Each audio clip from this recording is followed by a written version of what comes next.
পোষ্য কোটা বাতিলের দাবিতে রাজশাহী বিশ্ববিদ্যালয়ের প্রশাসনিক ভবনে তালা দিয়ে আন্দোলন করছে শিক্ষার্থীরা। সকালে ভবনের প্রধান ফটকের সামনে থেকে আন্দোলন শুরু করে তারা। এ সময় প্রশাসনিক ভবন থেকে সবাইকে বের হয়ে যেতে বললে অপারগতা প্রকাশ করেন কর্মকর্তারা। পরে প্রধান ফটকে তালা ঝুলিয়ে দেন শিক্ষার্থীরা। গতকাল দুপুরে পোষ্য কোটা 4% থেকে কমিয়ে 1% রাখার সিদ্ধান্ত নেয় বিশ্ববিদ্যালয়ের প্রশাসন। পরে বুধবার রাতে সেই সিদ্ধান্ত প্রত্যাখ্যান করে আন্দোলনে নামে রাজশাহী বিশ্ববিদ্যালয়ের শিক্ষার্থীরা।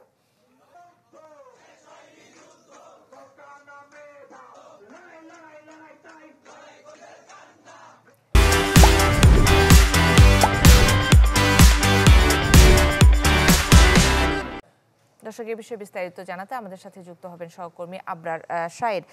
আবরার, আন্দোলনরত শিক্ষার্থীরা কি বলছে? বিশ্ববিদ্যালয়ের প্রশাসন কোনো কিছু বলেছে কিনা এখন পর্যন্ত?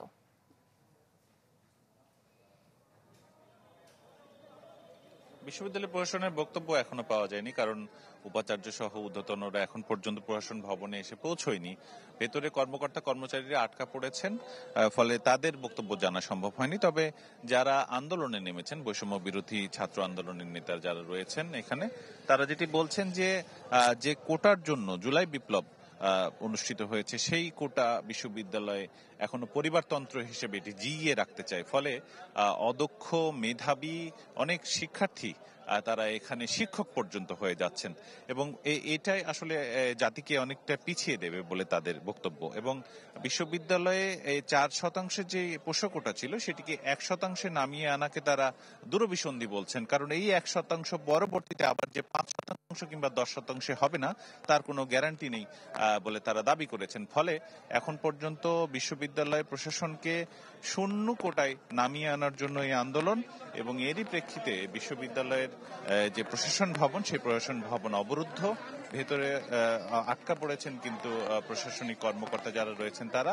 এদিকে শিক্ষার্থীরা তাদের পূর্ব নির্ধারিত ঘোষণা অনুযায়ী ক্লাস পরীক্ষা সবকিছুই বন্ধ রেখেছেন, এবং ক্যাম্পাস পুরোটা জুড়ে মাইকিং করছেন তারা সকল শিক্ষার্থীদের সামিল হয়ে বিশ্ববিদ্যালয়ের এই প্রশাসন ভবনের সামনে এসে এই আন্দোলনের সাথে যুক্ত হতে।